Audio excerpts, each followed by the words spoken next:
परिचय। आज रविवार की सुबह है। कमल ध्यान पूर्वक अपनी माँ को देख रहा है। उसकी माँ पानी की एक बाल्टी में थोड़ा सा सफेद रंग का द्रव डाल रही हैं। उसने इसके बारे में अपनी माँ से पूछा, माँ, ये सफेद रंग का द्रव क्या है? बेटे, ये एक विसंक्रामक है। और आप इसे पानी की बाल्टी में क्यों डाल रही हैं? क्योंकि विसंक्रामक एक रासायनिक पदार्थ होता है जो सूक्ष्म जीवों को मारता है और उनकी वृद्धि को रोकता है। फर्श और प्रसाधनों को संक्रमण से बचाने के लिए इसका उपयोग किया जाता है।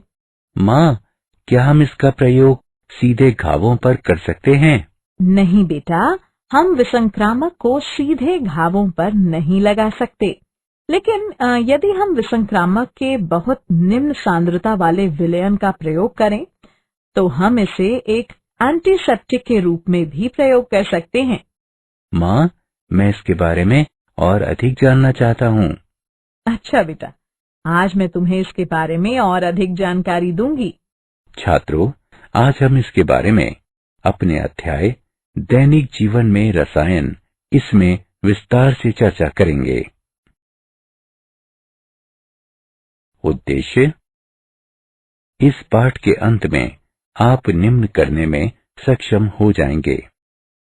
औषध को परिभाषित व वर्गीकृत करना, औषध अभिकल्पन के बारे में जानना, विभिन्न वर्गों की औषधि की चिकित्सीय क्रिया का विश्लेषण करना, भोजन में मौजूद रसायनों से परिचय, कृत्रिम मधुरकों को समझना, खाद्य पदार्थ परिरक्षकों की व्याख्या करना, साबुन और अपमार्जकों को परिभाषित व वर्गीकृत करना, दैनिक जीवन में रासायनिक यौगिक। दैनिक जीवन में रासायनिक यौगिकों का प्रयोग कई उपयोगी कार्यों में किया जाता है। उदाहरण के लिए, चाय को मीठा बनाने के लिए चीनी, धोने और नहाने के लिए साबुन आदि का इस्तेमाल। ये मनुष्यों और आवास के अस्तित्व को प्रभावित करता है। इसके अतिरिक्त कृषि, वस्त्र, दवाओं, फोटोग्राफी आदि में अनेक यौगिकों का अनुप्रयोग होता है। इस प्रकार रसायन हमारे दैनिक जीवन के साथ साथ कई जैविक प्रक्रियाओं में महत्वपूर्ण भूमिका निभाते हैं। औषध रोगों के उपचार तथा दर्द की पीड़ा को कम करने के लिए प्रयुक्त रासायनिक पदार्थ दवाएं या औषध कहलाते हैं। दवाओं के रूप में कुछ रासायनिक यौगिकों के उपयोग ने कई तरीकों से मानवता की सहायता की है। रोगों के उपचार, दर्द की पीड़ा को कम करने और जनसंख्या विस्फोट को नियंत्रित करने के लिए दवाओं का उपयोग किया जाता है। उन्होंने मनुष्य के औसत जीवन काल में वृद्धि की है और एक आरामदायक जीवन जीने में उसकी सहायता की है। जीवाणुओं के आक्रमण से उत्पन्न रोगों का रासायनिक यौगिकों द्वारा उपचार, जो होस्ट के ऊतकों को बिना प्रभावित किए सूक्ष्म जीवों को नष्ट करता है, रसायन चिकित्सा कहलाता है। उपचार के लिए प्रयुक्त रसायन रसायन चिकित्सकीय एजेंट यानी अभिकर्ता कहलाते हैं। औषध का वर्गीकरण। औषधों को कई तरह से वर्गीकृत किया जा सकता है। भेषज गुण विज्ञानीय यानी फार्माकोलॉजिकल प्रभाव के आधार पर। औषधों को हमारे शरीर पर उनके भेषज गुणज विज्ञानीय प्रभाव के आधार पर वर्गीकृत किया जाता है। उदाहरण के लिए, ज्वरनाशी औषध ज्वर वाले शरीर का ताप कम करती है, जबकि पूतिरोधी यानी एंटीसेप्टिक औषध सूक्ष्म जीवों की वृद्धि को रोकती है। विशेष रूप से जैव रासायनिक प्रक्रिया के आधार पर। कुछ दवाएं जैव रासायनिक प्रक्रियाओं को प्रभावित करती हैं। उदाहरणार्थ, एंटीहिस्टामिन दवाएं हिस्टामिन की क्रिया जिसके कारण शरीर में सूजन आती है, इसको दबाती हैं। रासायनिक प्रकृति के आधार पर कुछ औषधों का शरीर पर प्रभाव उनकी संरचनात्मक विशेषताओं के आधार पर होता है। उदाहरण के लिए, सल्फा औषध अपनी संरचना के कारण सूक्ष्म जीवों जैसे जीवाणु के वर्धन को बढ़ा सकती है, इसलिए उनका प्रतिजीवाणुओं के रूप में प्रयोग किया जाता है। लक्ष्य अणुओं के आधार पर वे लक्ष्य अणुओं जैसे एंजाइम, कोशिकाग्राहियों, बृहदाणु जैसे कार्बोहाइड्रेट, प्रोटीन, लिपिडों और न्यूक्लिक अम्लों पर आधारित होती है। औषध अभिकल्पन। किसी औषध की अभिकल्पना के दो प्रमुख विचार हैं, औषध लक्ष्य और औषध उपापचय। औषध लक्ष्य औषध सामान्यतः जैविक बृहदाणुओं जैसे प्रोटीन, कार्बोहाइड्रेट, लिपिडों और न्यूक्लिक अम्लों के साथ अन्योन्य क्रिया करती है। ये जैविक बृहदाणु लक्ष्य कहलाते हैं। सही औषध लक्ष्य का चयन एक औषध के अच्छे चिकित्सकीय प्रभावों को प्राप्त करने में महत्वपूर्ण है। औषध उपापचय। जब कोई औषध शरीर के माध्यम से दी जाती है तो ये शरीर से होकर अपने लक्ष्य तक पहुंचती है। एक औषध को इस प्रकार बनाया जाना चाहिए कि ये मध्य में उपापचयित हुए बिना लक्ष्य तक पहुंच जाए। साथ ही ये भी ध्यान दिया जाना चाहिए कि औषध को लेने के बाद औषध और इसके जल विलय उत्पाद, जिन्हें उपापचय कहते हैं, शरीर को क्षति पहुंचाए बिना मूत्र, मल, सांस द्वारा छोड़ी गई वायु, लार और पसीने के माध्यम से उत्सर्जित हो जाएं।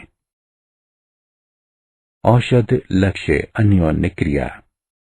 एक जैविक लक्ष्य एक जैव बहुलक होता है जिसके क्रियाकलाप को बाह्य उद्दीपन द्वारा संशोधित किया जा सकता है। ये बृहदाणु शरीर में विभिन्न कार्यों का निष्पादन करते हैं। वे प्रोटीन जो शरीर में जैविक उत्प्रेरक की भूमिका निभाते हैं, एंजाइम कहलाते हैं। वे प्रोटीन जो शरीर में संचार प्रणाली के लिए निर्णायक हैं, ग्राही कहलाते हैं। वे प्रोटीन जो ध्रुवीय अणुओं को कोशिका कला के आर पार ले जाते हैं, वाहक प्रोटीन कहलाते हैं। न्यूक्लिक अम्लों में कोशिका की सांकेतिक आनुवंशिक जानकारी होती है। एंजाइम औषध लक्ष्य की तरह। जैविक लक्ष्य अधिकांशतः प्रोटीन होते हैं, जैसे एंजाइम, क्योंकि लगभग सभी जैविक अभिक्रियाएं एंजाइमों के उत्प्रेरकीय प्रभाव में संपन्न होती हैं। उनके उत्प्रेरकीय क्रियाकलाप में एंजाइम दो महत्वपूर्ण कार्य करता है। एंजाइम क्रियाधार को सक्रिय सतह पर एक ऐसी स्थिति में थामे रखता है जिस पर अभिक्रियक द्वारा आसानी से और कुशलतापूर्वक आक्रमण हो सके। एंजाइम प्रकार्यात्मक समूह प्रदान करता है जो क्रियाधार पर आक्रमण करेगा और जैव रासायनिक अभिक्रिया संचालित करेगा। औषध एंजाइम द्वारा मध्यस्थ अभिक्रियाओं के वेग में वृद्धि या ह्रास कर सकती है। संदमन। एंजाइम संदमन औषध क्रिया का सामान्य तरीका है। गैर विशिष्ट संदमन। कई औषध प्रोटीन को विकृत करने में सक्षम है। ये औषध किसी एंजाइम की तृतीयक संरचना को बदल देती हैं और इस प्रकार इसकी क्रिया संदमित हो जाती है। उदाहरण के लिए अत्यधिक धात्विक लवण, अल्कोहल, फॉर्मेल्डिहाइड और फिनॉल गैर विशिष्ट रूप से एंजाइमों को संदमित करते हैं। विशिष्ट संदमन। कई औषध बिना दूसरे एंजाइमों को प्रभावित किए हुए एक विशिष्ट एंजाइम को संदमित करते हैं। विशिष्ट एंजाइम दो प्रकार के हो सकते हैं। स्पर्धी। औषध एंजाइम की सक्रिय सतह पर संयोजन के लिए वास्तविक क्रियाधार से स्पर्धा करती है।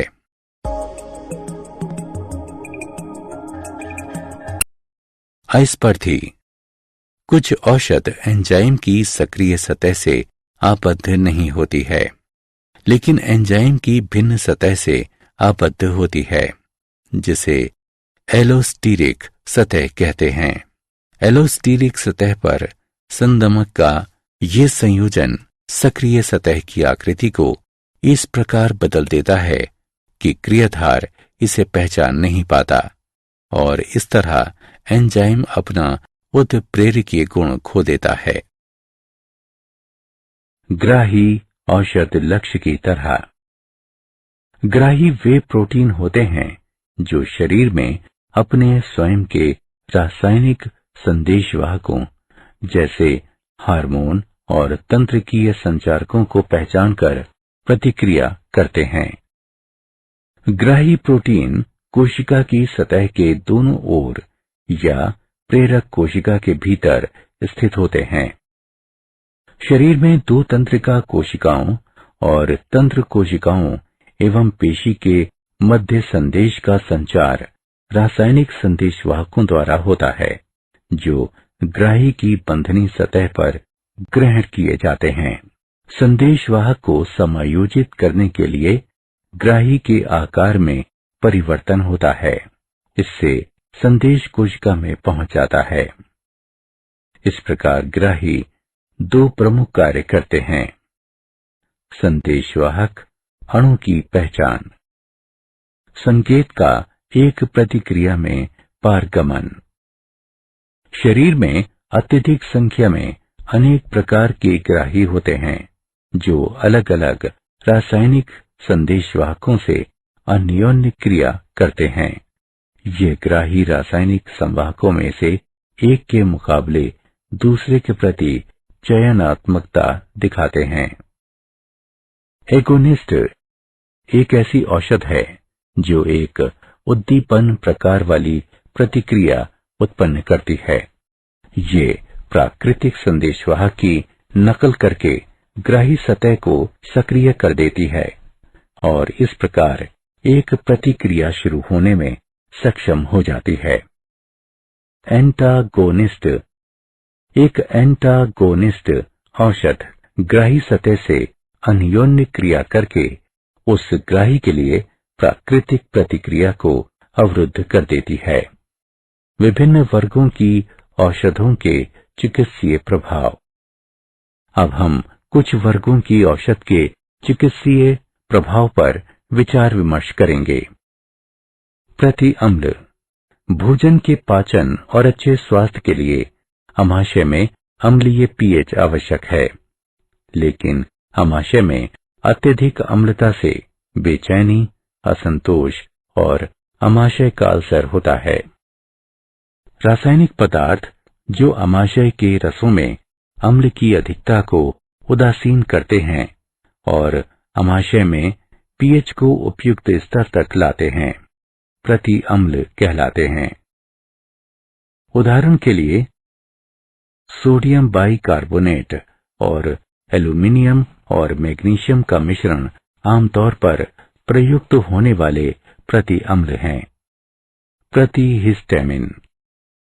हिस्टामिन एक जहरीला एमीन है और ये शरीर के सभी ऊतकों के पास प्रोटीन के साथ पाया जाता है। सुग्राही पदार्थों की अत्यधिक संख्या एंटीजन कहलाती है, जो भोज्य उत्पादों, पराग, धूल, मनुष्य के बाल और भेड़ की ऊन से निकलते हैं, शरीर में मुक्त हिस्टामिन छोड़ते हैं, जो एलर्जी, हे फीवर और सामान्य जुकाम के लक्षण उत्पन्न करती है। प्रतिहिस्टैमिन हिस्टैमिन के कार्य को अवरुद्ध करके इन लक्षणों से छुटकारा दिलाती है। उदाहरण के लिए क्लोरोफेनिरामिन, ब्रोमोफेनिरामिन और सेल्डेन। प्रतिहिस्टैमिन हिस्टैमिन के साथ ग्राही की उस बंधनीय सतह के लिए प्रतिस्पर्धा करती है जिस पर हिस्टैमिन अपना प्रभाव डालती है। तंत्र की ये सक्रिय औषध। ये औषध तंत्रिका से ग्राही तक संदेश स्थानांतरण क्रियाविधि को प्रभावित करती है। प्रशांतक। ये वो औषध है जिसका उपयोग तनाव या मानसिक बीमारियों के उपचार में किया जाता है। ये औषध चिंता, तनाव, क्षोभ और उत्तेजना से मुक्ति देती हैं। उदाहरण के लिए क्लोरडाइजोपॉक्साइड और मेप्रोपेट मंद प्रशांतक है। बारबिट्यूरिक अम्ल के व्युत्पन्न प्रशांतकों का एक महत्वपूर्ण वर्ग बनाते हैं जिसे बसबिट्यूरेट्स कहते हैं। वो निद्राजनक अवस्था प्रेरित करते हैं। उदाहरण के लिए वेरोनल और ल्यूमिनल। प्रति अवसादक। नॉरएड्रेनालिन एक महत्वपूर्ण तंत्रिका संचारक है जो मनोदशा परिवर्तन में भूमिका निभाती है। प्रति अवसादक औषध नॉरएड्रेनालिन का निम्नीकरण उत्प्रेरित करने वाले एंजाइम को संदमित करती है। उदाहरण के लिए इप्रोनाइजिड और फिनलजिन। इक्वेनिल अवसाद और अति तनाव दोनों को नियंत्रित करता है। मूल्यांकन। आगे बढ़ने से पहले आइए देखें कि आपने कितना सीखा। सही विकल्प को उठाकर उसके संगत स्थान पर रखें। पीड़ाहारी। पीड़ा दूर करने के लिए प्रयुक्त होने वाले रासायनिक पदार्थ पीड़ाहारी कहलाते हैं। उदाहरण के लिए एस्पिरिन और एनाल्जीन। वे पीड़ा और ज्वर से तुरंत आराम देती हैं। एस्पिरिन का उपयोग दिल के दौरे की रोकथाम में किया जाता है क्योंकि इसमें रक्त का थक्का न बनने का प्रभाव होता है। कुछ नारकोटिक्स जैसे morphine, codeine, pethidine, hydrochloride, methadone और हेरोइन भी पीड़ाहारी के रूप में प्रयुक्त होती है। वे रोगी को पीड़ा से मुक्ति तो देती हैं, लेकिन वे केंद्रीय तंत्रिका प्रणाली पर आक्रमण करती हैं और निद्रा या मूर्छा लाती हैं। अधिकांशतः ये अफीम या मैरिजुएन पादपों से प्राप्त होने वाले उत्पाद हैं। प्रति सूक्ष्म जैविक।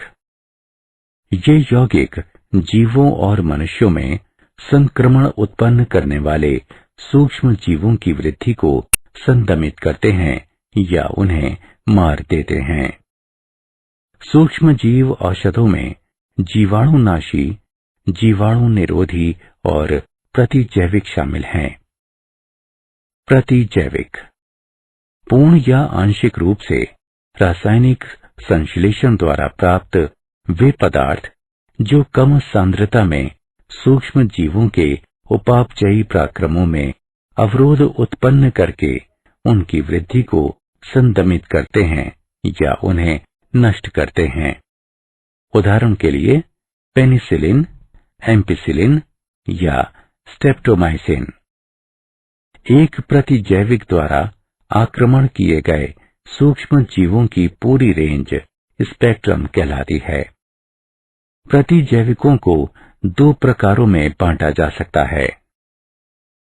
संकीर्ण स्पेक्ट्रम प्रतिजीवाणु। ये बहुत कम बीमारियों के विरुद्ध प्रभावी हैं। उदाहरण के लिए पेनिसिलिन। विस्तृत स्पेक्ट्रम प्रतिजीवाणु। ये सूक्ष्म जीवों की विस्तृत रेंज के विरुद्ध प्रभावी हैं। उदाहरण के लिए क्लोरेम्फेनिकोल और टेट्रासाइलिन। पूतिरोधी तथा विसंक्रामी, रोगाणुनाशी। पूतिरोधी रासायनिक पदार्थ जो सूक्ष्म जीवों की वृद्धि को रोकते हैं या उन्हें मारते हैं, लेकिन सजीव मानवीय ऊतकों के लिए हानिकारक नहीं है, पूतिरोधी कहलाते हैं। पूतिरोधियों को सजीव ऊतकों पर लगाया जाता है। इन्हें घावों, व्रणों यानी अल्सरों और रोगग्रस्त त्वचा की सतह पर लगाया जाता है। साधारणतः प्रयुक्त किए जाने वाले पूतिरोधी हैं डेटॉल, बाइथायोनॉल, आयोडीन और हाइड्रोजन परऑक्साइड विलयन। विसंक्रामी रासायनिक पदार्थ जो सूक्ष्म जीवों को मारते हैं या उनकी वृद्धि को रोकते हैं, लेकिन मानवीय ऊतकों के लिए हानिकारक हैं, विसंक्रामी कहलाते हैं। ये पदार्थ मानवीय ऊतकों के लिए हानिकारक होते हैं। उन्हें सीधे घावों पर नहीं लगाया जा सकता। उनका प्रयोग फर्श और प्रसाधनों को विसंक्रमित करने के लिए किया जाता है। उदाहरण के लिए फिनॉल, सल्फर डाइऑक्साइड और क्लोरीन। प्रतिजनन क्षमता औषध रासायनिक पदार्थ जिनका उपयोग महिलाओं में गर्भावस्था की रोकथाम करने के लिए किया जाता है। प्रतिजनन क्षमता औषध या जन्म नियंत्रण औषध कहलाती है। प्रोजेस्टेरोन सबसे सामान्य प्रोजेस्टिन है। संश्लेषित पदार्थ जैसे कि नॉरएथिंड्रोन का विकास किया गया है, जो प्रोजेस्टेरोन से अधिक प्रभावशाली है। जब इसे मुख द्वारा ग्रहण किया जाता है तो ये अंडोत्सर्ग को निरोधित करता है। वे अस्थायी प्रतिजनन क्षमता प्रेरित करते हैं। संश्लेषित एस्ट्रोजन का भी विकास किया गया है और प्रायः इसका उपयोग मुख से ली जाने वाली गर्भ निरोधक में प्रोजेस्टिन के साथ किया जाता है। सबसे प्रभावकारी संश्लेषित एस्ट्रोजन एक यौगिक है जिसे एथाइनिल एस्ट्रोडाइऑल कहते हैं। माइप्रस्टोन एक संश्लेषित स्टेरॉयड है जो प्रोजेस्टेरोन के प्रभाव को अवरुद्ध करता है और कई देशों में इसका उपयोग सुबह के बाद वाली गोली के रूप में किया जाता है। भोजन में रसायन वे सभी रसायन जो कि खाने को सुरक्षित रखने, उनकी दिखावट, गंध, स्वाद और पोषक मूल्यों को सुधारने के लिए उनमें डाले जाते हैं, खाद्य योज्य कहलाते हैं। खाद्य योज्यों के प्रमुख वर्ग निम्नलिखित हैं: परिरक्षक, सुरुचि अभिकर्मक, पोषणज संपूरक, इमल्सीकारक, खाद्य रंजक, कृत्रिम मधुरक, प्रतिऑक्सीकारक, एंटीफोमिंग अभिकर्मक। सामान्यतः इन्हें भंडारित खाद्य पदार्थ की सुरक्षा अवधि बढ़ाने या स्वाद, शोभा या सुरुचि के लिए उपयोग में लाया जाता है। कृत्रिम मधुरक मधुरता का संबंध स्वाद है और लगभग प्रत्येक व्यक्ति को मिठाइयाँ अच्छी लगती हैं। प्राकृतिक मधुरकों के रूप में मेज की चीनी, फ्रक्टोज का सबसे व्यापक रूप से उपयोग किया जाता है, लेकिन वे हमारे कैलोरी अंतर्ग्रहण को बढ़ाते हैं और दंत क्षय को बढ़ावा देते हैं।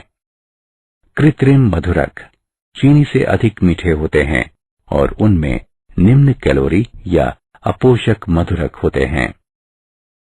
एस्पार्टेम इसका कृत्रिम मधुरक में व्यापक रूप से प्रयोग किया जाता है। ये डाइपेप्टाइड का एक मेथिल एस्टर है जो किसी भी कार्बोहाइड्रेट से संबंधित नहीं होता है। इसका उपयोग ठंडे खाद्य पदार्थों और पेय पदार्थों में होता है। सैक्रीन ये गैर जैव निम्नीय अपमार्जक है और मूत्र के रूप में उत्सर्जित हो जाता है। इसमें कोई कैलोरी नहीं होती है। ये अनगिनत मधुमेह रोगियों के लिए जीवन रक्षक साबित हुआ है और ये उनके लिए उपयोगी है जिन्हें कैलोरी के अंतर्ग्रहण को नियंत्रित करने की आवश्यकता है। सुक्रालोज, ये सुक्रोज का ट्राइक्लोरो व्युत्पन्न है। इसका रूप रंग और स्वाद शर्करा जैसा होता है। ये खाना पकाने के तापमान पर स्थायी होता है। ये कैलोरी नहीं देता है। एलिटेम, ये एस्पार्टेम से अधिक स्थायी होता है। इसका प्रयोग करते समय खाद्य पदार्थ में मिठास को नियंत्रित करना कठिन होता है। एस्पार्टेम सुक्रोज से 100 गुना अधिक मीठा होता है। सैक्रीन सुक्रोज से 550 गुना अधिक मीठी होती है। सुक्रालोज सुक्रोज से 600 गुना अधिक मीठा होता है। एलिटेम सुक्रोज से 2000 गुना अधिक मीठा होता है। खाद्य परिरक्षक, वे रसायन जो भंडारण के दौरान सुरुचि, रंग, रूप, रंग और आकर्षण में अवांछित बदलावों की रोकथाम करते हैं, परिरक्षक कहलाते हैं। वे इन परिवर्तनों में विलंब करके सूक्ष्म जीवों की वृद्धि से होने वाली खाद्य पदार्थों की खराबी को रोकते हैं। परिरक्षकों को 2 वर्गों में वर्गीकृत किया जाता है। प्रथम वर्ग के परिरक्षक, इसमें खाने का नमक, चीनी और वनस्पति तेल शामिल हैं। द्वितीय वर्ग के परिरक्षक, इसमें सोडियम बेंजोएट, सार्बिक अम्ल और प्रोपेनाइक अम्ल के लवण शामिल हैं। साबुन, वे दीर्घ श्रृंखला वाले वसा अम्लों जैसे कि स्टीयरिक, ओलिक तथा पोमेटिक अम्लों के सोडियम अथवा पोटेशियम लवण होते हैं। साबुन वसा को सोडियम हाइड्रोक्साइड के जलीय विलयन के साथ गर्म करके बनाए जाते हैं। अभिक्रिया साबुनीकरण कहलाती है। साबुन निकालने के पश्चात बचे हुए विलयन को स्पेंटलाई कहते हैं, जिसमें ग्लिसरॉल होता है, जिसे प्रभाजी आसवन द्वारा प्राप्त किया जा सकता है।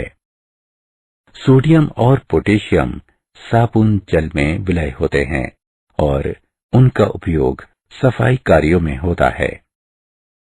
पोटेशियम साबुन त्वचा के लिए कोमल होते हैं, इसलिए उनका उपयोग स्नान करने वाले साबुनों के रूप में किया जाता है।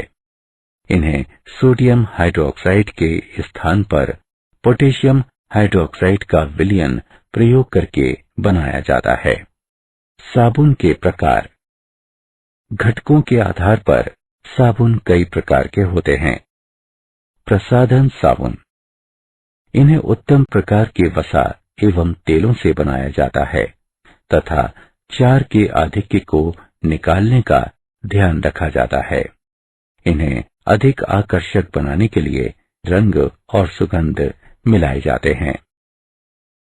पारदर्शी साबुन, इन साबुन को एथेनॉल में घोलकर और फिर विलायक के आधिक्य को वाष्पित करके बनाया जाता है।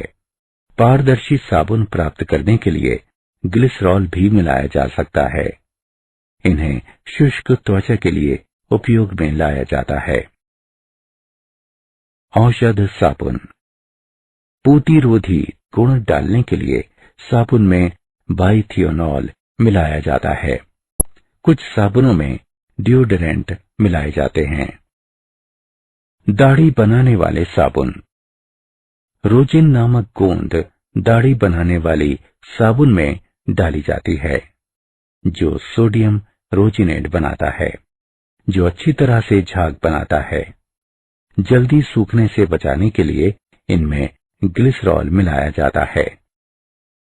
धुलाई के साबुन, इनमें सोडियम रोजिनेट, सोडियम सिलिकेट, बोरेक्स और सोडियम कार्बोनेट जैसे पूरक होते हैं। साबुन की छीलन, इन्हें पिघले हुए साबुन की परत एक ठंडे सिलेंडर पर चढ़ाकर उसे टूटे हुए टुकड़ों में खुरच लिया जाता है।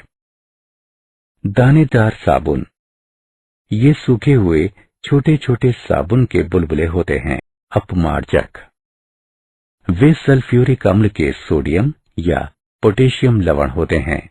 उदाहरण के लिए सोडियम एल्किल बेंजीन सल्फोनेट। अपमार्जकों के मुख्य लाभ इस प्रकार हैं। वे कठोर जल के साथ भी अच्छी तरह से कार्य करते हैं। वे साबुनों की अपेक्षा अधिक प्रभावी हैं। वे अम्लीय जल के साथ भी कार्य कर सकते हैं। वे ऊनी वस्त्रों के साथ भी अच्छी तरह से कार्य करते हैं। साबुन रहित अपमार्जक। वे सफाई अभिकर्मक जिनमें साबुन के सभी गुण तो होते हैं, लेकिन उनमें कोई साबुन नहीं होता है। वे कठोर जल, अम्लीय जल, मिनरल वाटर और बर्फीले जल के साथ भी अच्छी तरह से कार्य करते हैं। अपमार्जकों के प्रकार। ऋणायनी अपमार्जक। लंबी श्रृंखला वाले एल्कोहलों को सांद्र सल्फ्यूरिक अम्ल से अभिक्रिया कराने से उच्च आणविक द्रव्यमान वाले एल्किल हाइड्रोजन सल्फेट बनते हैं और अंत में एल्किल सल्फेट को क्षार से उदासीन करने पर लवण बनते हैं। घरेलू अपमार्जकों में आजकल अधिकता से उपयोग होने वाला एकल ऋणायनी अपमार्जक एल्किल बेंजीन सल्फोनेट होता है। वे अम्लीय विलयनों में प्रभावी हैं। इन्हें टूथपेस्टों में भी प्रयोग किया जाता है। धनायनी अपमार्जक। ये मुख्यतः चतुष्क अमोनियम लवण के एसीटेट, क्लोराइड या ब्रोमाइड होते हैं। वे अपेक्षाकृत महंगे होते हैं, इसलिए इन्हें जीवाणुनाशक के रूप में सीमित सीमा तक प्रयोग में लाया जाता है। उदाहरण के लिए सेटिल ट्राइमेथिल अमोनियम ब्रोमाइड। अनायनिक अपमार्जक। ये पॉलीएथिलीन ग्लाइकॉल और स्टीयरिक अम्ल के मध्य अभिक्रियाओं द्वारा निर्मित उच्च आणविक द्रव्यमान वाले एस्टर होते हैं।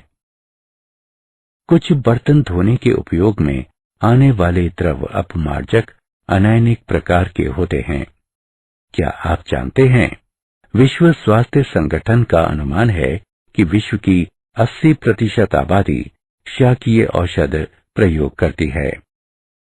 आधुनिक चिकित्सा में प्रयुक्त 7000 यौगिक पादपों से लिए जाते हैं। मानव शरीर में लगभग 96,000 किलोमीटर रुधिर वाहिकाएं हैं। सारांश। आइए हमने जो कुछ सीखा है उसे संक्षेप में दोहराएं। रोगों के उपचार तथा दर्द की पीड़ा को कम करने के लिए प्रयुक्त रासायनिक पदार्थ दवाएं या औषध कहलाते हैं। औषध सामान्यतः जैविक वृहदरणुओं जैसे प्रोटीन, कार्बोहाइड्रेट, लिपिडों और न्यूक्लिक अम्लों के साथ अन्योन्य क्रिया करती हैं। ये जैविक वृहदरणु लक्ष्य कहलाते हैं। वे प्रोटीन जो शरीर में जैविक उत्प्रेरक की भूमिका निभाते हैं एंजाइम कहलाते हैं। ग्राही वे प्रोटीन होते हैं जो शरीर में अपने स्वयं के रासायनिक संदेशवाहकों जैसे हार्मोन और तंत्रिकीय संचारकों को पहचानकर प्रतिक्रिया करते हैं। एक एंटागोनिस्ट औषध ग्राही सतह से अन्योन्य क्रिया करके उस ग्राही के लिए प्राकृतिक प्रतिक्रिया को अवरुद्ध कर देती है। रासायनिक पदार्थ जो आमाशय के रसों में अम्ल की अधिकता को उदासीन करते हैं और आमाशय में पीएच को उपयुक्त स्तर तक लाते हैं, प्रति अम्ल कहलाते हैं। प्रशांतक वे औषध हैं जिनका उपयोग तनाव या मानसिक बीमारियों के उपचार में किया जाता है।